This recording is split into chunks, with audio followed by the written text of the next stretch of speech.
ఎందుకు zoo park అమ్ముకతోపడానిక? ఏం జరుగుతుంది రాష్ట్రంలో అసలు? మేము ఇటువంటి చిల్లర పనులు చేయలేదే మేము ఉన్నప్పుడు, ఇంత దుర్మార్గమైన కార్యక్రమాలు చేయలేదే. ఇది ఎక్కడ దిక్కుమాలిన దందా? ఏం జరుగుతుంది అసలు? ఏం చేయదలుచుకున్నారు ఈ రాష్ట్రాన్ని? ఇదేం పోతున్న? సో ఇట్లా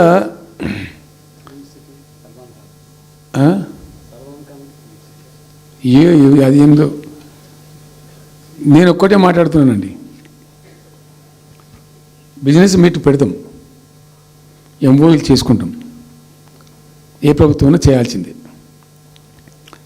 అడ్డగోలు జమాబందీ దానికి లెక్కలేని కథ అంటే ఏందన్నట్టు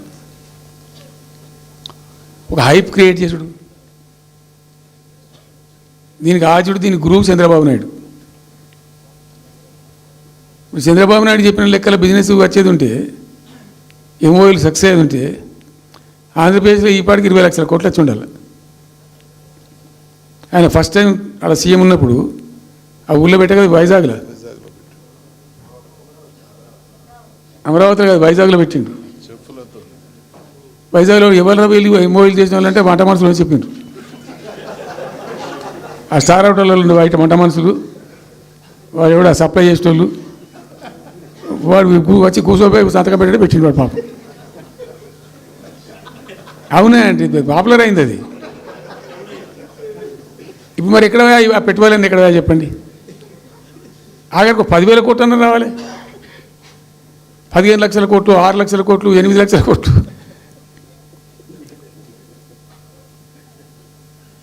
అయితే అప్పుడు తమాషా జరిగింది. ఈ భోపాల్ ముఖ్యమంత్రి, అప్పుడు నేను ముఖ్యమంత్రి ఉంటే, భోపాల్ ఆయన పేరు శివరాజ్ సింగ్ చౌహాన్, ఆయన సీఎం ఉండే. ఆయన ఆ ప్లానింగ్ అదే ఇప్పుడు నీతి ఆయోగ్ ఉంది కదా, దానిలో సబ్ కమిటీకి ఆయన చైర్మన్.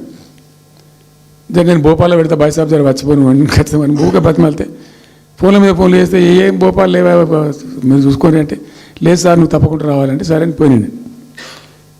అయితే ఆడొక ఇండస్ట్రీ మినిస్టర్ ఉంది, వాళ్ళ గవర్నమెంట్కి ఉంటారు కదా మధ్యప్రదేశ్కు. ఆమె వచ్చి నీ కొడుకు వచ్చి బాగా ఆగమాగం చేస్తానని మమ్మల్ని అంటే, ఎందుకు చేస్తాడమంటే ఆయన అదొకటి మాట్లాడి ఎక్కువ చేసుకుంటుండు బాగా అంటే, నువ్వు కూడా అన్నాడు గట్టిగా చెయ్యి.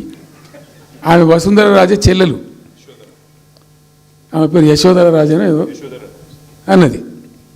అంటే నేను అంతకుముందు ఒక కొద్ది రోజుల ముందే నేను భోపాల్ పోవడానికి ఒక దాదాపు 2-3 మంత్స్ బిఫోరే మోడీ గారు వచ్చిండు. అక్కడ వచ్చి 14 లక్షల కోట్లకు ఎంఓయూ చేసి పడేసారు.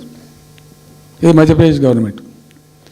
నేను మొన్న 14 లక్షల కోసం చేసిన కాదమ్మా, మీకు నాకు అర్థం కాదు, నీకేం రాలేదంటావు నువ్వు, ప్రధానమంత్రి మీకు సపోర్ట్ ఉండే, మీకు పార్టీ మీకు మంచిగా నీకు ఇంత లాభం ఉంది అంటే, ఓ సో బోగసాయి సాబా ఆమె నేను అతను టాపిక్ చెప్తాను. నేనేమో షాక్డ్. అది వచ్చేదా పోయేదంత వాటిగా గ్యాసు అంటే, ఈ గ్యాసులు ఎవరిని మోసం చేయడానికి ఇంత వంచిస్తారా ప్రజలను? నికరంగా వస్తే పెట్టుబడులు రావాలి కదా, కనబడతాయి కదా. ఆ పెట్టుబడులు వస్తే లాభాలు జరుగుతాయి, ఉద్యోగాలు వస్తాయి, ఫ్యాక్టరీలు వస్తాయి, అడిషనల్ ఇన్కమ్ జనరేట్ అవుతుంది, స్టేట్ గవర్నమెంట్కి జిఎస్టీ పెరుగుతుంది. ఏం లేదు, వాటిదే గ్యాస్. మొన్న వీలైతే చెప్పి 5 లక్షల, నువ్వు కొంచెం తగ్గించి చెప్తున్నావు. నేను పేపర్లో చూసింది 575.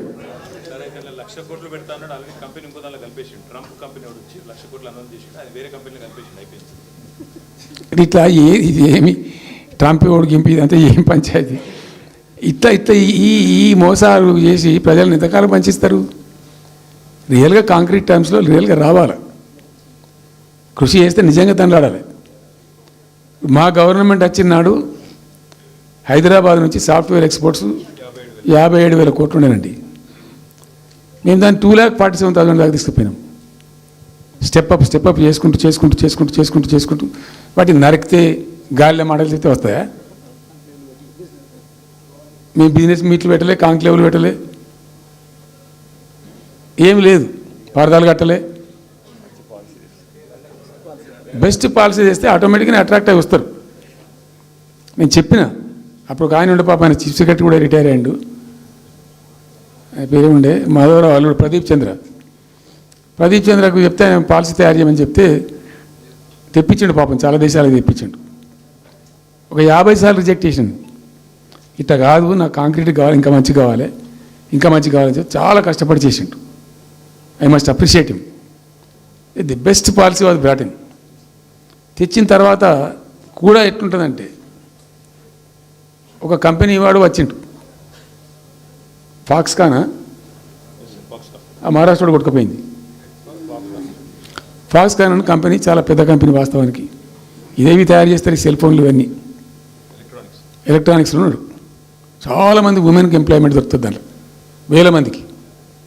సరే వస్తే మనకు కూడా లాభం జరుగుతుంది. వాని ఎంబడి కూడా మస్తు దానిలో ఆల్మోస్ట్ వచ్చిండు, 90% వచ్చిండు. మీ పాలసీ బాగుందని అప్రిషియేట్ చేసి అన్నీ చేసిండు. యాళ్ళకు వస్తే మహారాష్ట్ర ప్రభుత్వం 3,000 కోట్ల రూపాయలు వానికి నగదు ఇన్సెంటివ్ ఇస్తాను, వాడు కొట్టుకుపోయాడు. 3,000 crores ఎదురిస్తే నేను నీకు డబ్బులని తీసుకుపోయాడు. అప్పుడు మనకు అంత కెపాసిటీ లేకుంటే సరే రియల్ ట్రై చేస్తే, కాంపిటీషన్ ఉన్నప్పుడు ట్రై చేస్తే కొన్ని సందర్భాలు జరుగుతాయి, కొన్ని జరిగాయి. ఉన్నట్టు తెలుసు, కట్టండి కదా, నడుస్తుంది కదా.